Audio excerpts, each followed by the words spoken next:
हरे कृष्णा। तर आज आपण भगवद्गीतेच्या 3ऱ्या अध्यायाचा सारांश पाहणार आहोत।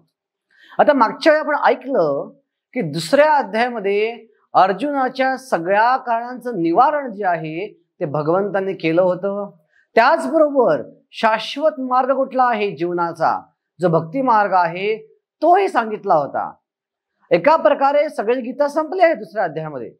मग 3रा अध्याय चालू कसं काय होतो? 3ऱ्या अध्यायाची गरज का पडली?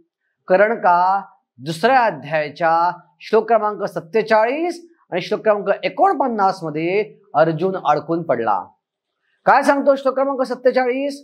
हा श्लोक सांगतो, कर्मण्येवाधिकारस्ते मा फलेषु कदाचन मा कर्मफल हेतुर्भुर माते संगोस्त्व कर्मणी। त्याचा अर्थ असा आहे की प्रत्येकाने आपलं कर्म केलं पाहिजे, पण फळाची इच्छा करू नये। आपला कर्म करायचा अधिकार आहे, पण फळ मिळवायचा अधिकार आपल्याला नाही। आणि 49व्या श्लोकात भगवंत म्हणतात, दूरेण आवरम कर्मा बुद्धियोगा धनंजया बुद्धौ क्षणम अन्विच्छ कृपणः फल हेतवः। याचा अर्थ शब्दशः घेतला तर काय होतो? दूरेण आवरम कर्मा, कर्म दूर सार आणि बुद्धियोगाचा आश्रय घे। आता वास्तविक श्लोकाचा अर्थ काय आहे की जो कृपण आहे, जो कंजूस आहे, जो व्यवस्थित व्यक्ती नाहीये, तो फळांची इच्छा करतो। थोडक्यात दूरेण आवरम कर्माचा अर्थ आहे कर्म फलाचा त्याग कर, तोच अर्थ होता। पण अर्जुनाने याचा अर्थ चुकीचा घेतला। त्याला वाटलं एका श्लोकात भगवंत म्हणतात कर्म कर आणि पुढच्या श्लोकात भगवंत म्हणतात कर्म करू नकोस। काय चाललंय? मी गोंधळलोय। हा गोंधळ म्हणजेच 3ऱ्या अध्यायाची सुरुवात आहे। अर्जुन म्हणतो तुमचे गोंधळणारे वाक्य मला समजत नाही आहेत, मला एक काहीतरी सांगा ज्याद्वारे मी योग्य प्रकारे कृती करू शकेन। आणि भगवंतांना कळलं की अर्जुन बराच गोंधळलेला आहे। आता त्याला व्यवस्थित पहिल्यापासून समजावून सांगणं अपेक्षित आहे। एका आदर्श शिक्षकाचं उदाहरण काय आहे हे भगवंत दाखवून देत आहेत। एखादा शिक्षक जेव्हा विद्यार्थी गोंधळतो तेव्हा काय करतो? तो पहिल्यापासून अगदी त्या बेसिक गोष्टी चालू करतो, जेणेकरून विद्यार्थ्याचं कन्फ्युजन जे आहे, त्याचा गोंधळ जो आहे तो पूर्णपणे दूर होऊ शकेल। भगवंत म्हणतात की मुळात तुला वाटते तू जंगलात जाऊन आनंदी राहू शकशील आणि कर्म त्यागू शकशील, केवळ संन्यास घेऊन कोणीही जीवनाची सिद्धी प्राप्त करू शकणार नाही। असं का बरं? असं अर्जुन विचारेल। कारण का भगवंत म्हणतात या जगाची रचना मी केली आहे आणि ती कशा प्रकारे केली आहे की एकही व्यक्ती क्षणभरासाठी सुद्धा काम केल्याशिवाय राहू शकत नाही। पण अर्जुन म्हणेल पण मी तर पाहतो की भरपूर लोक आहेत समाजामध्ये जे संन्यास घेतात, काही काम न करता राहतात, भगवी वस्त्र घालून राहतात।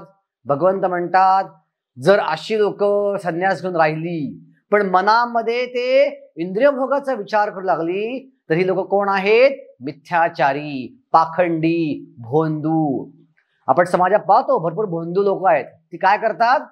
बाहेर कपडे साधूचे घालतात, पण आतमध्ये त्यांची इच्छा असती उपभोग घ्यायची। अशा संन्यासाला, अशा वैराग्याला काहीच अर्थ नाही।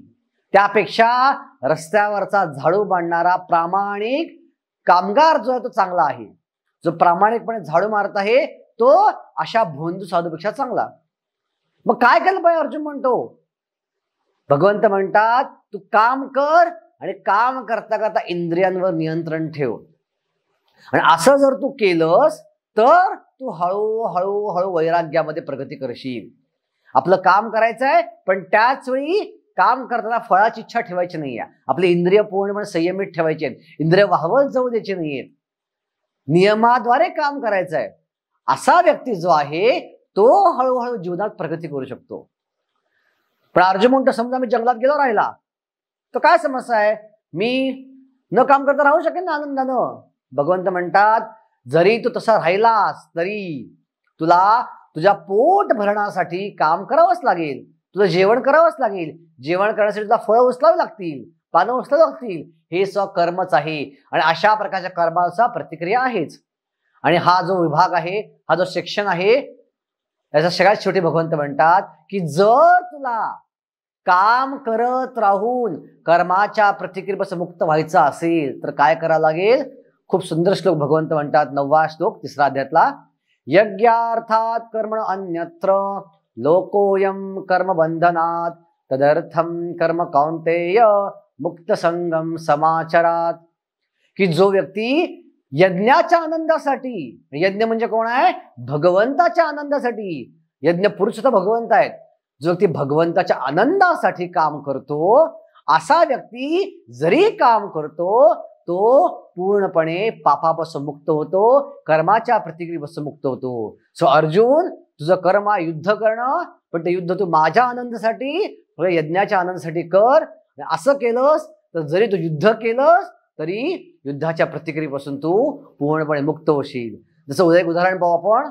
एखाद्या सैनिकानं जर सरकारच्या आज्ञेवर युद्ध केलं आणि हजारो लोकांना मारलं सीमेवर, तर त्याला फाशीला कोणी देत नाही, उलट त्याला मेडल्स देतात, त्याला परमवीर चक्र दिलं जातं, त्याला पुरस्कार दिले जातात. पण ह्याच्या विरुद्ध तोच व्यक्ती आपल्या गावात गेला आणि स्वतःच्या स्वार्थासाठी त्यानं कोणाचा खून केला तर त्या एका खुनासाठी त्याला फाशी दिली जाते. इकडे हजारो खून पाडले त्याला बक्षीस मिळतंय, इकडे एक खून पाडला फाशी मिळते. का? एक गोष्ट सरकारच्या आनंदासाठी केली आहे, एक गोष्ट स्वतःच्या आनंदासाठी केली आहे. सो हेच युद्ध स्वतःच्या स्वार्थासाठी न करता भगवंताच्या आनंदासाठी केलं तर आपण पूर्णपणे कर्माच्या प्रतिक्रियेपासून मुक्त होऊ शकतो. आणि आजच्या काळात सगळ्यात सोपा यज्ञ कुठला आहे? भक्ती योग किंवा मंत्रयज्ञ.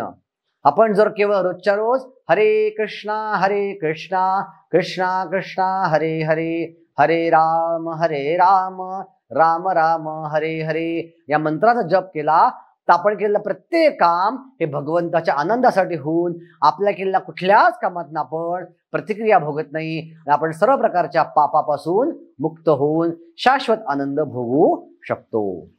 आता अर्जुना प्रश्न पडला की यज्ञासाठी काम करायचं, पण जी इतर लोक काम करतात भक्तीशिवाय, समाजातले 99% लोक भक्तीशिवाय काम करतात, यज्ञाचा विचार न करता काम करतात, भगवंताच्या इच्छेचा विचार न करता काम करतात, त्यांची अवस्था काय आहे?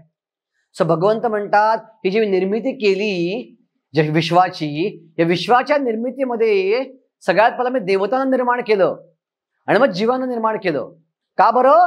कारण का देवता काय करतात? आपल्याला सर्व गोष्टी पुरवतात.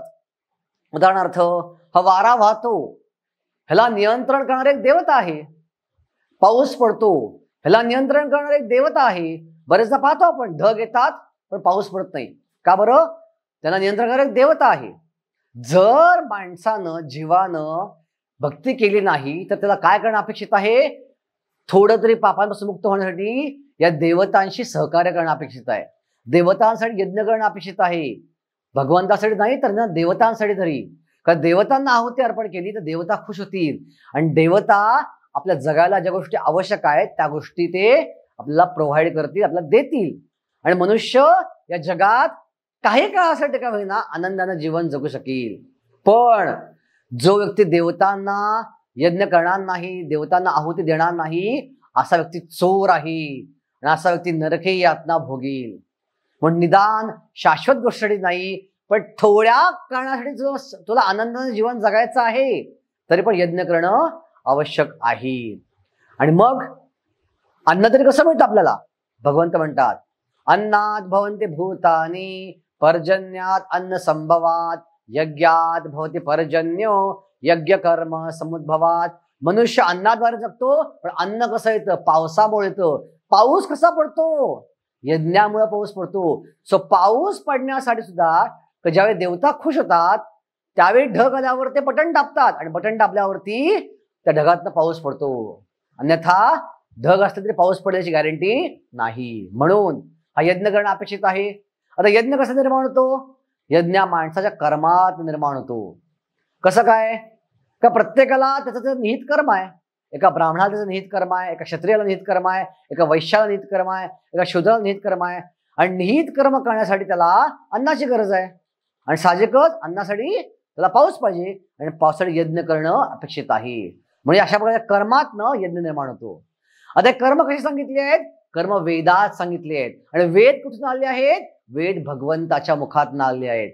म्हणून जो वेदांच्या आज्ञेचं पालन करतो तो एका प्रकारे या नैसर्गिक चक्राचं पालन करतो. आणि जो व्यक्ती अशा प्रकारच्या चक्राचं पालन करणार नाही, जो व्यक्ती अशा प्रकारचा यज्ञ करणार नाहीत, असा व्यक्ती पापाचा भागीदारी होतो. सो तुला वाटते की तू सगळं सोडून जंगलात राहू शकशील अर्जुन, असं नाहीये. कारण तू तिथं राहून या चक्राचं पालन करू शकणार नाहीस.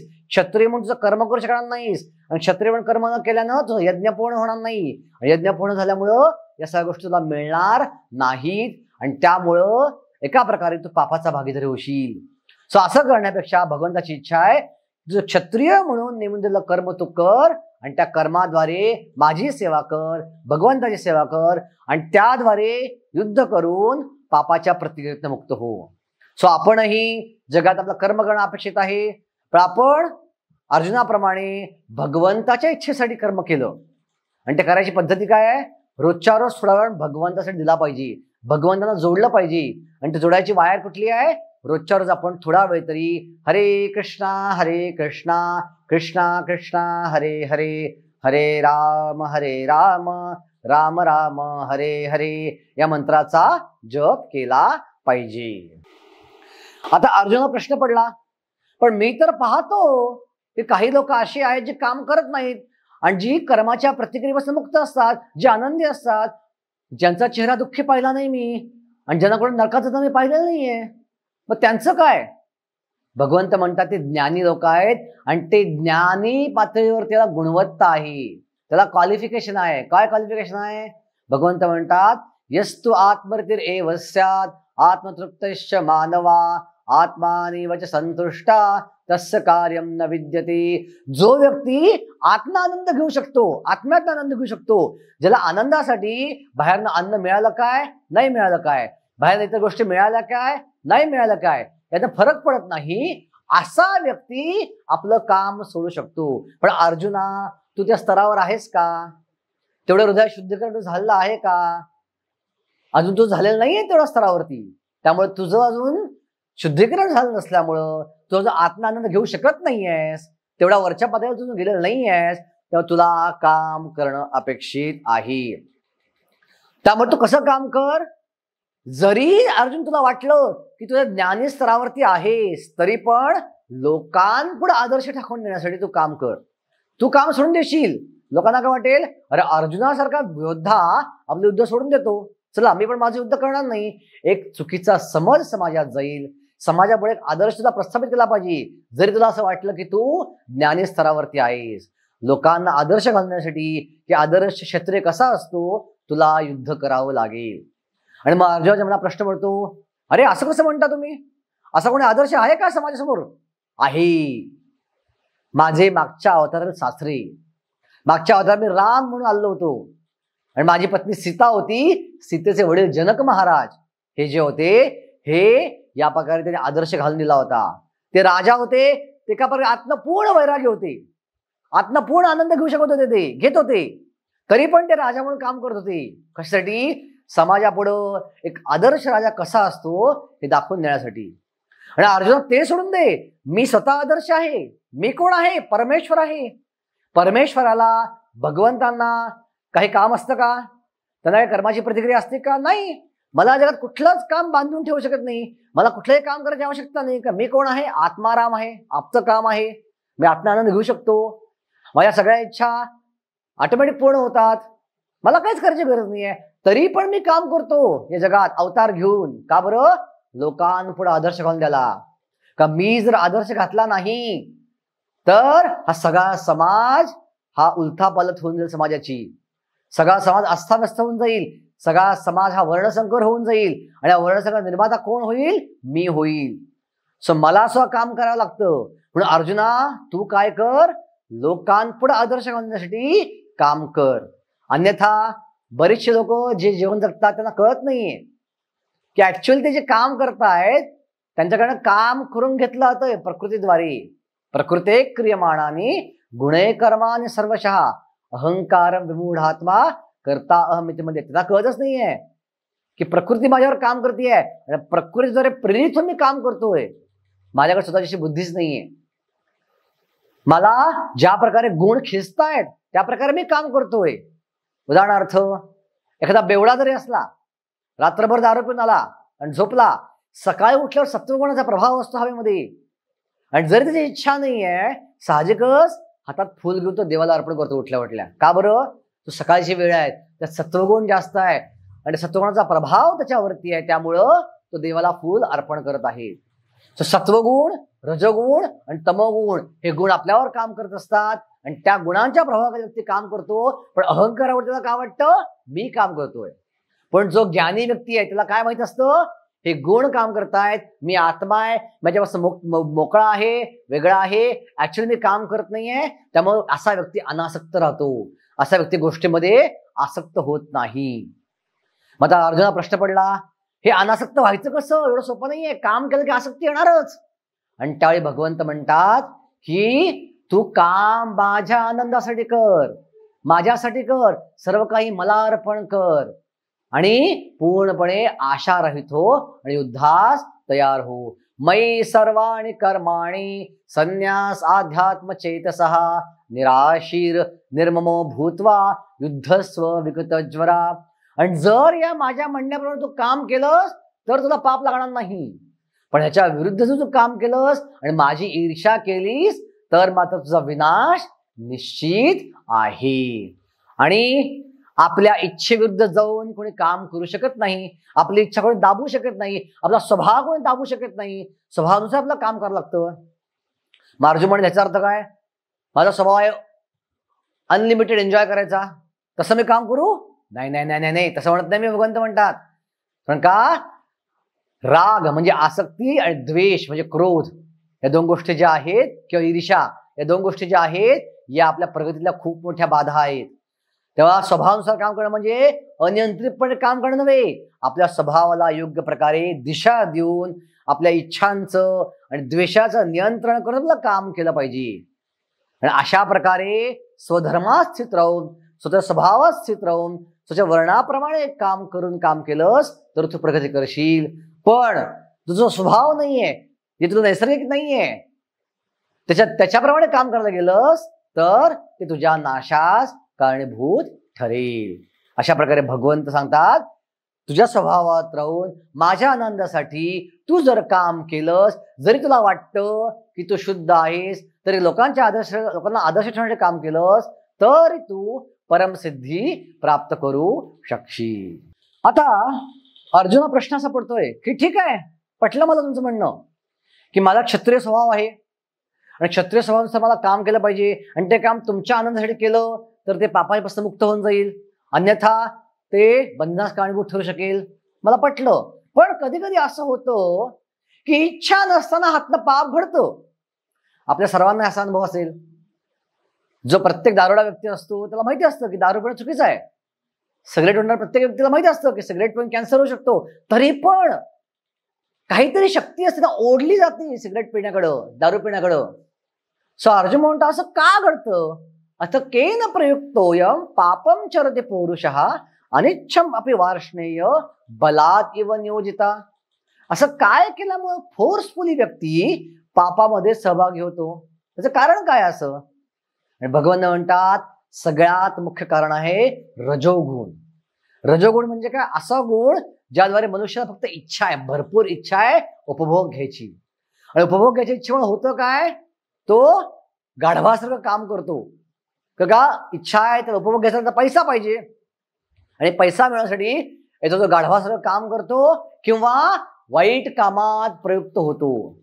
कशाचा परिणाम हा, रजोगुणाचा परिणाम आहे. आणि हेच भगवंत म्हणतात काम एषा क्रोध एषा रजोगुणात समुद्भवा. या रजोगुणाचा परिणाम आहे काम वासना, उपभोगाची प्रचंड इच्छा आणि त्याचं सर्वोच्च प्राकट्यकरण म्हणजे काम वासना आणि क्रोध. या दोन गोष्टी ज्या आहेत, या दोन गोष्टी खूप मोठी बाधा आहे आणि या दोन गोष्टी व्यक्ती वाहवत जातो आणि पाप करायला प्रवृत्त होतो. आता काम वासना कशी आहे, काम वासना माणसाला झाकून टाकते, माणसाची चेतना झाकून टाकते. कसं, भगवंतात 3 उदाहरणं देतात. जसं आरसा जर धुळीनं माखला असेल तर जरी तो आरसा आहे आपण त्यात प्रतिबिंब पाहू शकत नाही. धुळीनं माखलेला आरसा, पोटानं झाकलेला गर्भ आणि धुरानं झाकलेला अग्नी. तशा प्रकारे काम वासना मनुष्याच्या इंद्रियांना, मनुष्य मनाला, मनुष्य बुद्धीला झाकून टाकती आणि मनुष्याला खरं काय, खोटं काय, योग्य काय, अयोग्य काय काही कळत नाही आणि त्याचा काम वासना वाहवत जातो. मग अर्जुन विचारतो प्रश्न, काम वासना कुठे बसती शरीरामध्ये? भगवंत म्हणतात, इंद्रिय, मन आणि बुद्धी ही ती जागा आहे. आणि त्यामुळे ते काम वासना आपली सर्वात मोठी शत्रू आहे. मग काम वासना नियंत्रित कसं करायचं? भगवंत म्हणतात, तुला हे जाणलं पाहिजे की शरीरापेक्षा इंद्रिय अधिक सूक्ष्म आहेत, इंद्रियापेक्षा मन अधिक सूक्ष्म आहे, मनापेक्षा बुद्धी अधिक सूक्ष्म आहे आणि बुद्धीपेक्षा आत्मा सूक्ष्म आहे.